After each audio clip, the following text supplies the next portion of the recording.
Okey guys, dekat depan aku ni adalah sebuah Gentra Adventure. Sebenarnya dia dual purpose punya bike lah.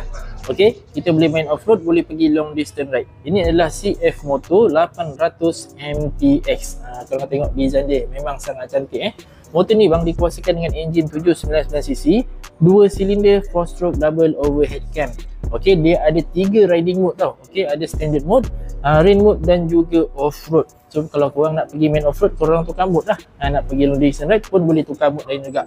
Okey, untuk motor ni dikuasakan dengan enjin 93 horsepower dan 87 Nm of torque. Apa yang suka pasal motor ni kan, design dia lah memang sangat cantik korang tengok Ini nak cerita pasal suspension depan dia. Untuk suspension depan dia diletakkan dengan USD fork boleh laras lah. Okey, kalau korang nak pergi main off-road, korang adjust. Nak pergi long distance ride, korang adjust. Kita tengok dia punya mudguard depan ni. Nampak ni? So dia dah tinggi dah. Jadi kalau nak main off-road, jangan risau bang. Memang sangat sesuai. Untuk sistem brake dia pula didatangkan dengan dual disc. Ada ABS juga depan belakang. Okey, nampak tu disc dia depan, kiri dan kanan. Saiz tayar dia 21 inci. Agak besar sikit lah. Sebab dia memang kategori off-road. Kita tengok daripada belakang pula.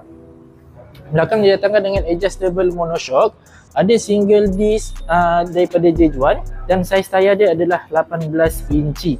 Untuk ground clearance dia pula kita tengok dari jauh sikit. Ground clearance dia 210 mm. Okay, so maksudnya motor ni memang sangat sesuai lah untuk main off-road, dia tak akan sangkut dekat bawah tu. Untuk seat height dia 830 mm. Jadi dia agak tinggi sikit bagi aku, tapi still okay. Masih boleh handle lah untuk korang main off-road ataupun pergi long distance ride. Untuk berat dia 220 kg agak berat sikit, tapi disebabkan sistem elektronik dia yang bagus, kita ada ABS, traction control, quick shifter dan sebagainya kan, dia membuatkan motor ni senang untuk korang handle. Kepada korang yang nak pergi long distance ride, motor ni didatangkan dengan tangki 22 liter. Roughly boleh pergi dalam 400 km lah. Jadi senang lah kalau korang suka pergi long distance ride, jangan risau. Yang penting-penting kepala nak berhenti isi minyak. Sebab apa? Dia boleh one shot, boleh pergi sampai 400 km. Kalau kita tengok daripada dashboard depan dia tengok dia kan. Okey. Dia didatangkan dengan meter TFT 7 inci vertical. Dia pelik sikit Tapi lawa sebenarnya. Selalu kita tengok meter TFT dia horizontal kan, tapi ini dia vertical, dia menegak. And then dia ada windshield adjustable lah kat depan ni. Ini manual adjustable saja, dia tak ada auto. So korang kena pusing sini lah, depan ni kiri dan kanan pusing, nanti dia akan naik kan.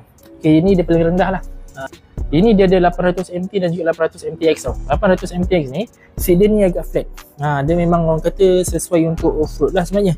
Tapi kalau nak bawa long distance pun boleh juga. Tapi kalau kita tengok 800 MT, seat dia ni dia datangkan 2 piece seat. Depan ni rendah, belakang ni tinggi. Itu beza dia.